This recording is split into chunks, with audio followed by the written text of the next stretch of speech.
अखिल भारतीय रस्ते वाहतूक कामगार महासंघाच्या शिष्टमंडळाने बुधवार दिनांक 18 डिसेंबर 2024 रोजी केंद्रीय परिवहन मंत्री नितीन गडकरी यांच्या दिल्लीतील शासकीय निवासस्थानी भेट घेऊन विविध मागण्यांचे निवेदन सादर करून समस्यांवर सविस्तर चर्चा करण्यात आली। यावेळी असंघटित रस्ते वाहतूक कामगारांच्या सामाजिक सुरक्षेच्या संदर्भात मंत्री यांनी सकारात्मक प्रतिसाद दिला आणि त्यांच्या राष्ट्रीय विवी गिरीश्रम संस्थान सचिवांना याबाबत व्यवस्था करण्यासंबंधी निर्देश दिले, अशी माहिती महासंघाचे केंद्रीय समिती सदस्य कॉम्रेड सलीम मुल्ला यांनी दिली। यामध्ये प्रामुख्याने या मागण्यांचा आग्रह करण्यात आला। यात असंघटित रस्ते वाहतूक कामगारांसाठी सामाजिक सुरक्षा कायदा लागू करणे, एमव्ही दुरुस्ती कायदा 2019 मधील असाधारणपणे वाढलेला दंड मागे घेण्यात यावा, उबेर, ओला, रॅपिडो आदींना पर्याय म्हणून ऍप्स विकसित करणे, एसटीयू द्वारे इलेक्ट्रिक बसेसची मालकी, संचालन आणि देखभाल मजबूत आणि विस्तारित करणे। वाहन चालकांना मोठ्या दंडाबाबत मंत्री म्हणाले की ते कर्मचाऱ्यांच्या विरोधात नसून अपघात कमी करणे हा त्यांचा उद्देश आहे। शिष्टमंडळाने मंत्री महोदयांना सांगितले की ARTWF अपघात कमी करण्यासाठी कटिबद्ध आहे। वाहन चालकांच्या मर्यादेपलीकडे अपघात होत असून अपघात कमी करण्यासाठी महासंघ चर्चा करण्यास तयार असल्याचे शिष्टमंडळाद्वारे मंत्री महोदयांना सांगण्यात आले। सर्व मुद्द्यांवर सरकारच्या प्रतिसादावर महासंघ लक्ष ठेवणार आहे। सरकारकडून सकारात्मक प्रतिसाद न मिळाल्यास महासंघाच्या 9 जानेवारी 2025 रोजी विजयवाडा येथे होणाऱ्या कार्य समितीच्या बैठकीत चर्चा करून पुढील रणनीती ठरवण्यात येईल, असा इशारा यावेळी संघाच्या वतीने देण्यात आला। यावेळी शिष्टमंडळात महासंघाचे कार्याध्यक्ष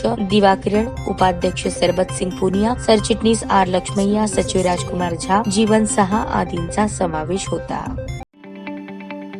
ताज्या बातम्या पाहण्यासाठी प्राईम महाराष्ट्र न्यूज चॅनलला सबस्क्राईब करा।